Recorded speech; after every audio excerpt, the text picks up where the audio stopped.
Guys, welcome in my YouTube channel. তো এখন যাচ্ছি রেডি হয়ে মা আর আমি রথ টানতে। হ্যাঁ, আমাদের এখানে রথ আসে আমাদের পাড়াতে, তো এখন ওটাই টানতে যাচ্ছি সুন্দর করে মেকআপ টেকআপ করে। তো কেমন লাগছে আমাকে গাইজ কমেন্ট সেকশনে জানাবে। শুভ রথযাত্রা, জয় জগন্নাথ।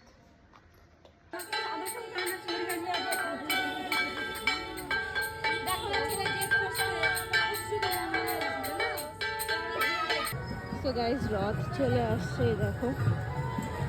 পঞ্চমের কলোনির রথযাত্রা উপলক্ষে সকল এলাকাবাসীকে জানানো যাচ্ছে আন্তরিক প্রীতি ও শুভেচ্ছা। আন্তরিক প্রীতি ও শুভেচ্ছা।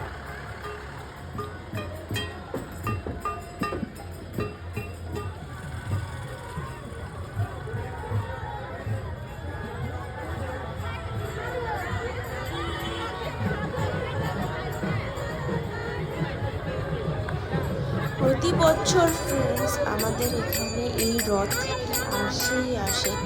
তো প্রত্যেক বছরের একটা অপেক্ষা থাকে যে জগন্নাথ দেবের রথ কখন আসবে।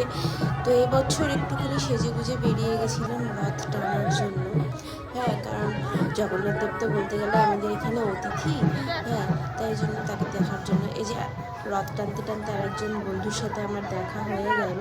এবার তার সাথে গল্প করতে করতে আমি এখন রথ টানা শুরু করে দিয়েছি। এখন আমরা আসছি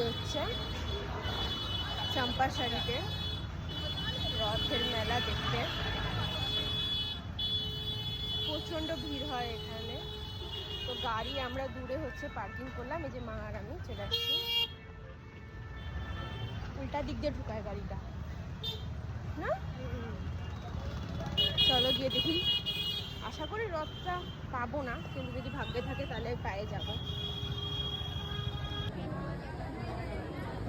সো ফ্রেন্ডস, এটা হচ্ছে মন্দিরটা, জগন্নাথ দেবের মন্দির। এটা এখানে রথ আমরা পেয়ে গেছি। ভাগ্যে রথ ছিল জন্য এখানেও এখন রথ টানতে পারবো।